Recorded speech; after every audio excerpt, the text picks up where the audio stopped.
Assalamualaikum warahmatullahi wabarakatuh. Nama saya Putri Setia Salmabila dari kelas L3 nomor urut 30. Di sini saya akan menjelaskan tentang perlawanan rakyat Aceh. Perlawanan rakyat Aceh terhadap Belanda.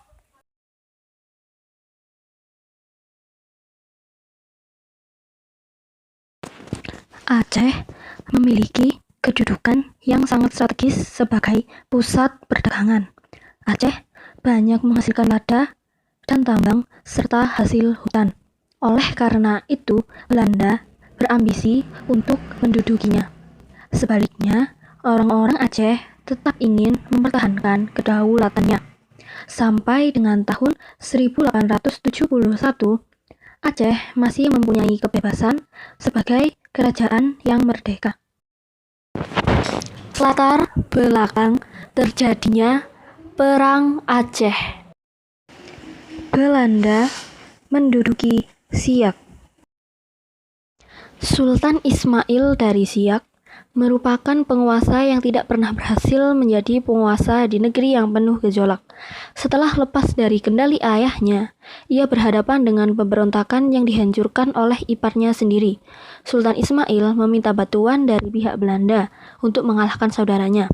Tetapi sebelum memberi bantuan kepada Sultan Ismail, Belanda lebih dahulu mengikat Ismail dengan sebuah perjanjian. Nooijen Huijsen membuat perjanjian persahabatan dengan Sultan Ismail. Jika nantinya bantuan yang diberikan Belanda berhasil mengalahkan musuh Sultan Ismail, maka Siak harus tunduk di bawah kekuasaan pemerintah Hindia Belanda.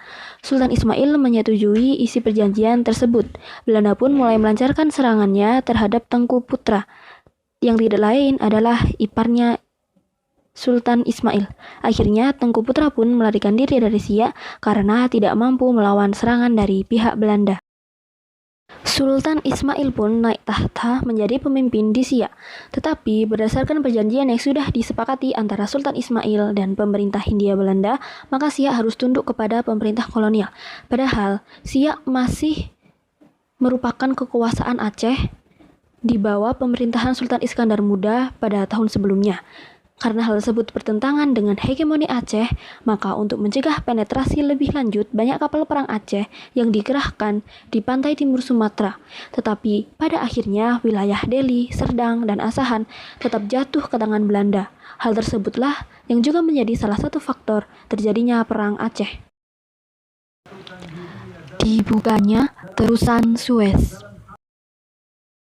Dibukanya terusan Suez pada awal abad ke-19 membuat Aceh mempunyai kedudukan strategis karena terletak dalam urat nadi perkapalan internasional. Belanda memandang situasi tersebut sangat gawat karena memasuki masa di mana imperialisme dan kapitalisme mulai memuncak dan negara-negara barat mulai berlomba-lomba mencari daerah jajahan baru. Hal tersebut juga melatar belakangi ekspansi Belanda terhadap Aceh. Perjanjian Sumatera. Kebijakan Inggris terhadap Aceh mengalami perubahan pada tahun 1860 dan tidak lagi memberi kedaulatan penuh bagi Aceh. Ketika persaingan di antara kekuatan-kekuatan Eropa untuk mendapatkan daerah jajahan meningkat, maka London memutuskan lebih baik Belanda yang menguasai Aceh daripada negara yang lebih kuat seperti Prancis dan Amerika yang akan menguasainya. Hasilnya adalah ditandatanganinya Perjanjian Sumatera pada 1871 yang memberikan kebebasan bagi Belanda untuk melakukan ekspansi di seluruh wilayah Sumatera termasuk Aceh atas persetujuan Inggris, dan sebagai gantinya Belanda menyerahkan pantai emas Afrika kepada Inggris. Perjanjian tersebut juga mengumumkan bahwa Belanda ingin menguasai Aceh. Hal tersebut akan memicu terjadinya perlawanan dari Aceh pada pihak Belanda. Jalannya Perang Aceh. Pada tanggal 7 Maret 1873, datanglah juru bicara Belanda yang bernama Said Thohir guna menghadap Sultan Mahmud Syah untuk menyampaikan surat dari Komisaris Nooijen Huijsen. Surat tersebut berisi permintaan kepada Sultan Aceh untuk mengakui kedaulatan Hindia Belanda atas Aceh. Sultan Mahmud Syah menolak isi surat tersebut dan tidak bersedia menerima perintah dari Komisaris Hindia Belanda tersebut. Surat-surat selanjutnya dari Komisaris Hindia Belanda juga tidak diberi jawaban serta ditolak oleh Sultan Aceh. Sehingga pada tanggal 26 Maret 1873 Belanda mulai menyerang Aceh. Periode pertama. Pada penyerangan Belanda yang pertama ini, Belanda berhasil menyerang dan mengepung Masjid Raya Baitur Rahman serta menembakkan peluru api ke arah masjid tersebut sehingga masjid tersebut terbakar dan berhasil diduduki oleh pihak Belanda. Tetapi setelah Belanda berhasil menduduki masjid tersebut, panglima perangnya yakni Jenderal Kohler tewas akibat ditembak oleh pasukan Aceh. Setelah berhasil menduduki Masjid Raya Baitur Rahman, Belanda kini memusatkan penyerangan pada Istana Sultan, tetapi penyerangan tersebut mengalami kegagalan dan atas persetujuan pemerintah Hindia Belanda di Batavia, akhirnya pasukan Belanda meninggalkan Aceh pada 29 April 1873 dan setelah itu Masjid Raya Baitur Rahman kembali diduduki oleh pasukan Aceh. Pada tanggal 9 Desember 1873, kapal perang Belanda kembali mendarat di pantai Aceh dan dalam penyerangan ini, Belanda dipimpin oleh Letnan Jenderal J. van Swieten. Tugas utamanya adalah menyerang dan merebut istana serta mengadakan perjanjian dengan Sultan Aceh. Di tengah perjuangannya, Sultan Aceh meninggal dunia akibat terkena wabah kolera. Kini kepemimpinan diserahkan kepada putra mahkota yang masih muda, yakni Muhammad Daud Shah, dan dibantu oleh Dewan Mangkubumi, yakni Tuanku Hashim. Pada tanggal 31 Januari 1874, Van Swieten memproklamirkan bahwa Belanda telah menguasai Aceh Besar. Tetapi, rakyat Aceh tidak gentar dengan seruan Belanda tersebut dan masih merasa merdeka walaupun ibu kota Aceh direbut oleh Belanda. Periode kedua.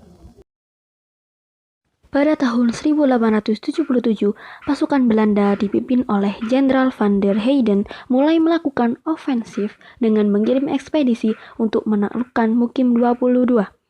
Di samping itu, Habib Abdurrahman kembali dari Turki. Dia berhasil mengadakan perundingan dengan Teuku Cikditiro dan Imam Leungkata di Pidi untuk membicarakan soal strategi perang. Pada penyerangan tersebut, Habib Abdurrahman memperlemah pos-pos Belanda yang melingkar antara Krueng, Rabah, Lambaroh, Ule Karang, dan Klieng. Para pejuang juga berusaha membatasi ruang gerak pasukan Belanda dengan menghentikan konvoi pasukan Belanda. Memasuki tahun 1878, kegiatan Laskar Aceh semakin luas. Pertempuran antara pasukan Habib Abdurrahman dengan pasukan Belanda di Blaungle, Peuka Badak, dan Bukit Sirun. Sementara itu, Teuku Cikditiro masih tetap melakukan perlawanan di daerah Pidi.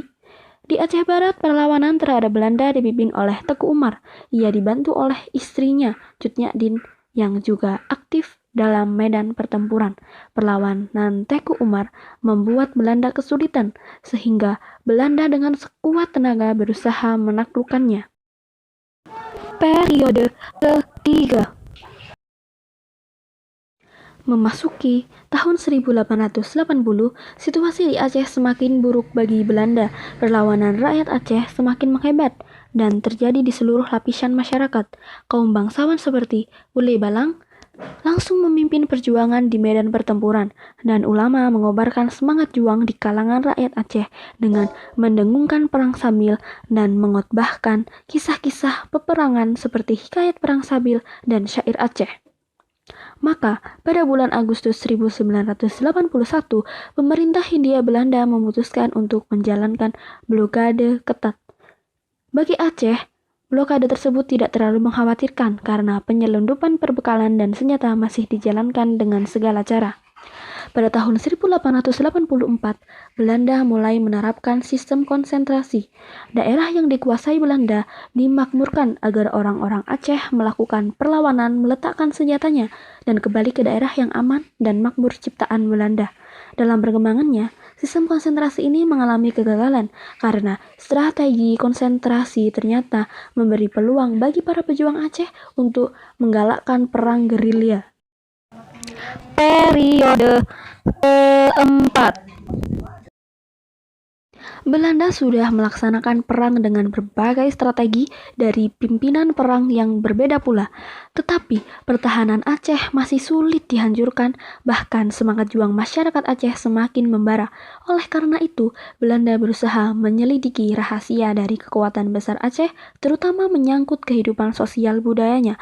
Dr. Snow yang paham tentang agama Islam dan pernah bergaul dengan orang-orang Aceh yang naik haji, oleh pemerintah Hindia Belanda dipandang sebagai orang yang tepat untuk diberi tugas memecahkan kesulitan-kesulitan yang dihadapi Belanda dalam menaklukkan Aceh.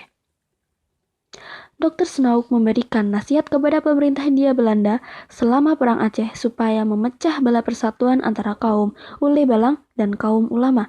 Mereka harus didisolir satu sama lain. Bersamaan dengan usaha memecah belah itu, kaum Ule Balang secara militer harus didesak.